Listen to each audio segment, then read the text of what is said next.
Սիրելի հայրենակիցներ, գործընկերներ եւ համախոհներ։ 2025 թվականի հուլիսի 4-ին, երբ դեռ մեկ ամիսը կալանքից չէր լրացել, դիմեցի ձեզ ու ասացի իմ նախաձեռնության մասին, որն այսօր իրականություն է դառնում։ Այդ օրը միասին որոշեցինք, որ միասնական մեկ բռունցք դառնալով մտնում ենք քաղաքական պայքարի մեջ, հանուն մեր հայրենիքի լավ ապագայի։ Ինձ կալանավորելով, կալանքի տակ պահելով, փոքրիկ խմբակը կարծում էր, որ կլռեցնեն, կմեկուսացնեն ոչ միայն ինձ, այլ Հայաստանի ձայնը, մեր ժողովրդի ձայնը, մեր քաղաքացու ձայնը, ձեր բոլորի ձայնը։ Բայց նրանք հերթական անգամ սխալվեցին ու ձախողեցին։ Հիմա մեր ձայն ավելի բարձր է հնչում։ Հիմա մենք ձեզ հետ ավելի ուժեղ ենք, քան երբևէ։ Այսօր եւս մեկ անգամ հաստատում ենք, որ Հայաստանում քաղաքական իրավիճակը վերջնականապես փոխվել է, ու փոքրիկ խմբակն արդեն ուժ չունի իր թուլացած դիրքերը վերականգնելու համար։ Ժողովուրդը դժգոհ է իշխանություններից։ Հասարակության մեծ մասը վերջնականապես հիասթափված է, քանի որ իշխանությունը ձախողել է ամեն ինչ՝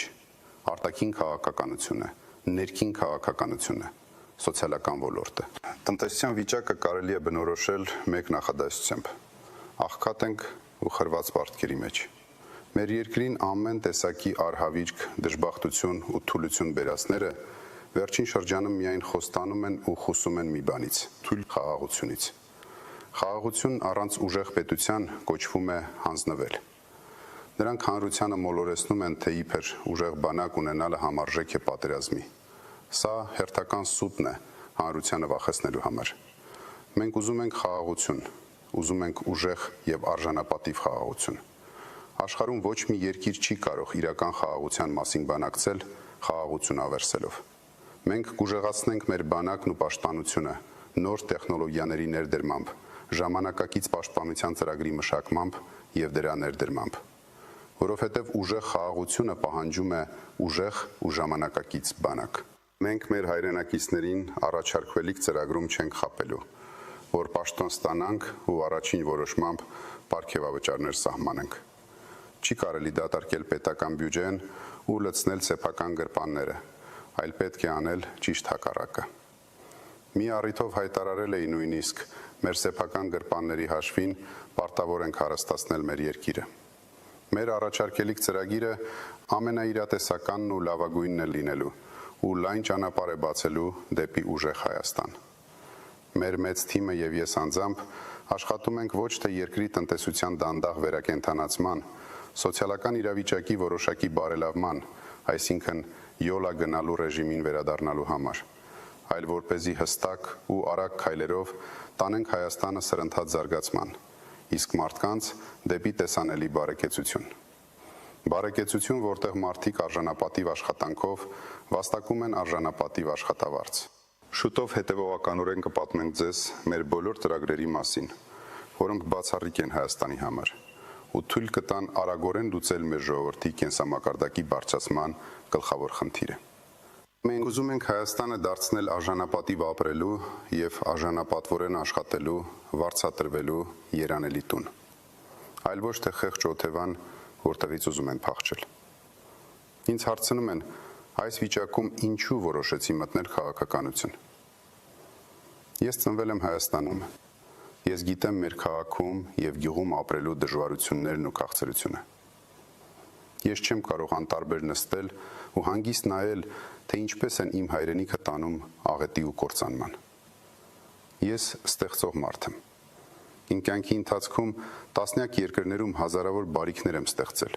շենքեր, գործարաններ, աշխատատեղեր, հիվանդանոցներ, դպրոցներ։ Բարի համբավս թույլ է տվել բազմաթիվ գործարար կապեր ստեղծել աշխարհով մեկ։ Ու իմ ստեղծելու այդ ներուժն այսուհետ պետք է ամբողջ ուժով ծառայեցնեմ Հայաստանին ու մեր ժողովրդին։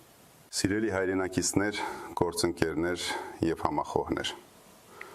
Հնացել է ընդամենը 115 օր, ինչեւ այն օրը, երբ Հայաստանը կունենա նոր սկիզբ, կբացվի նոր դարաշրջան եւ մեր ուժեղ Հայաստանը կլինի բոլորիս իրականությունը։ Հայաստան, որտեղ մեր սփյուռքը, դրսում ապրող մեր քույրերն ու եղբայրները կրկին կզգան իրենց Հայաստանում, ինչպես իրենց ամենալավ ու ամենաապահով տանը։ Մեզ համար առաջնահերթություն է լինելու ոչ թե սփյուռքից նվիրատվությունները, այլ Հայաստանի հետ իրական էմոցիոնալ կապը։ Հայաստան, որը կունենա պրոֆեսիոնալ, անկախ ու խելացի դիվանագիտություն, պետություն, որը կխոսի բոլոր հարևանների ու կաշխատի բոլոր գերտերությունների հետ, բոլորի հետ։ Մեր դիվանագիտական հարաբերությունների հենքը պետք է լինի մեր երկրի առջև առկա մարտահրավերները խաղաղ ու պրոֆեսիոնալ կերպով լուծելը, այլ ոչ թե աշխարհաքաղաքական խարդավանքների մեջ մտնելը։ Ընդամենը 115 օրից բոլորը կտեսնեն, որ ուժեղ Հայաստանը ոչ միայն կուսակցության անուն է։ Սա խոստում է, որն այսօր տալիս ենք Հայաստանի ողջ ժողովրդին ու ողջ հայությանը, իսկ վաղը դարձնելու ենք իրականություն։ Ընտրությունը բոլորիս առջև հստակ է, թույլ առաջնորդություն, թե ուժեղ առաջնորդություն, բաժանում, թե համախմբում, ինքնիշխանության շարունակական զիջում, թե ինքնիշխանության ամրապնդում, նվաստացում, թե արժանապատվություն, հուսահատություն, թե հույս։ Ուժեղ Հայաստանի կառուցումը հենց նաև հույսի մասին է։ Լավ իմացեք, Հայաստանի նոր, խաղաղ, ապահով ու բարեկեցիկ կյանքի կառուցումը սկսելու ենք ընտրությունների հենց հաջորդ օրվանից, հունիսի 8-ից։ Մեր վճռական, համառ ու չհանձնվող մեծ թիմի հետ միասին չենք կորցնելու ոչ մի օր ուժեղ Հայաստան կառուցելու ճանապարհին։ Ու վստահ եղեք, անպայման հաջողելու ենք մեր ձևով դեպի ուժեղ Հայաստան։ Ուժեղ Հայաստան, ազատ ու հզոր